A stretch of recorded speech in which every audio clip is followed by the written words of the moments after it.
Hello everyone. As you're watching me across your screens, take a moment and have a look at all the materials around you.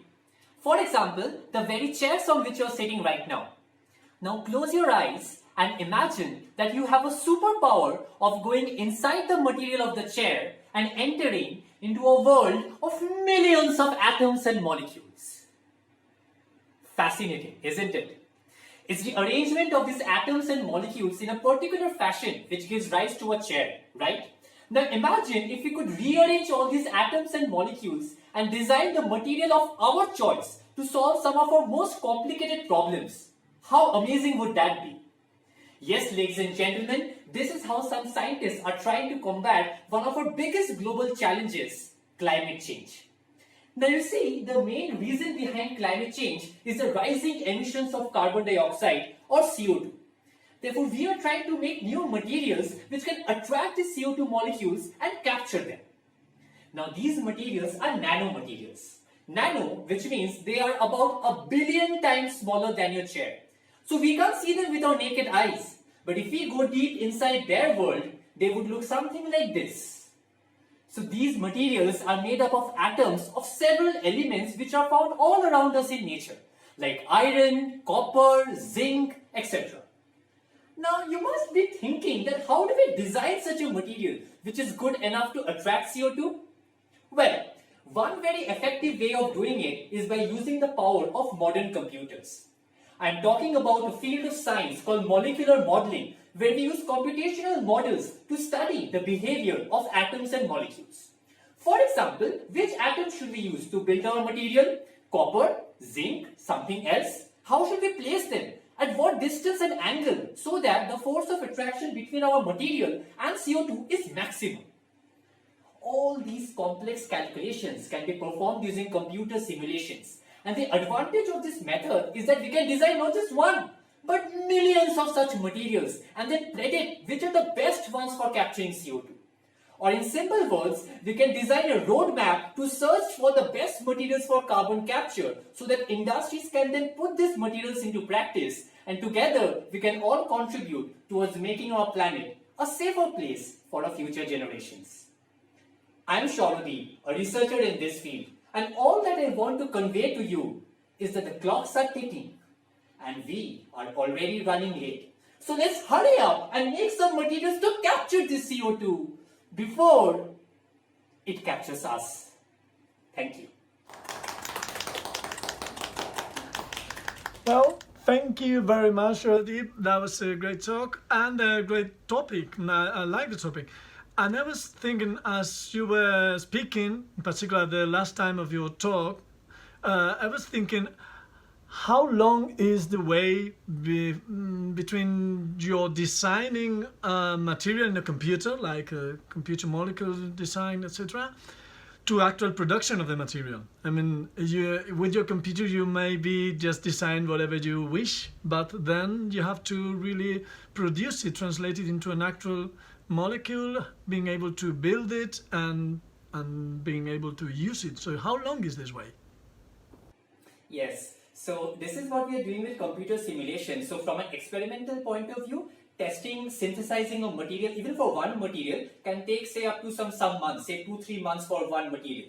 But doing it for so many materials experimentally is not a viable option. Therefore, with computer simulations, I am performing these calculations and I am identifying which are the best candidates for CO2 capture. Because there are a lot of properties which are needed for this material, which is stable enough, it has a high uptake for CO2, it is selective towards CO2 and not the other gases. So by calculating all these properties, I have my experimental team where I can pass on this material list that, hey, these are the 100 most promising materials out of the millions.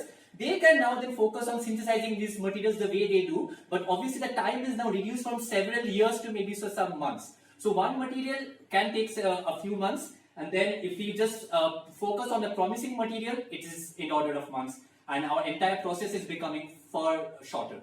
And then we also have our industrial collaborators where we can pass on this material list and they can test in their real conditions. This is how we are working in collaboration. Great job, thank you very much.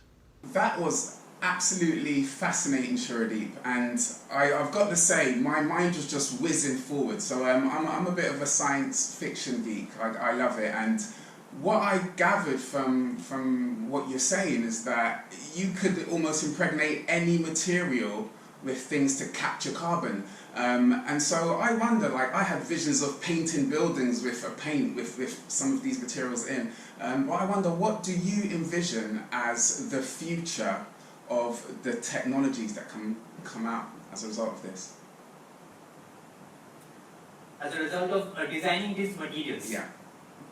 Yeah. So this is a very interesting feature of this material. So we can actually tune the properties of these materials. For example, these holes, the CO2 gets captured in these holes. So how much of diameter should we keep these holes? What type of atom should we use so that it is cheap, it is abundant, so that we can make it in the laboratory in a faster process? All these properties, we can tune these materials, we can optimize the best material, and then we can pass on these material lists to our colleagues. So this entire process of material discovery through computation, this is like a new field which is not relatively till old in the field of material discovery, but this is really accelerating the process for discovering these materials. And I'm sure these materials are only 20 years old in their existence, but within 20 years they have shown a tremendous promise in capturing CO2. So the time is not far when in the next few years it's just about upscaling the processes from the lab to industries, where we can design these materials and we see these materials in practice in power plants actually capturing CO2. So I'm quite excited about the future of this. Fantastic, thank you. Hi Sauradeep, thank you so much for your presentation.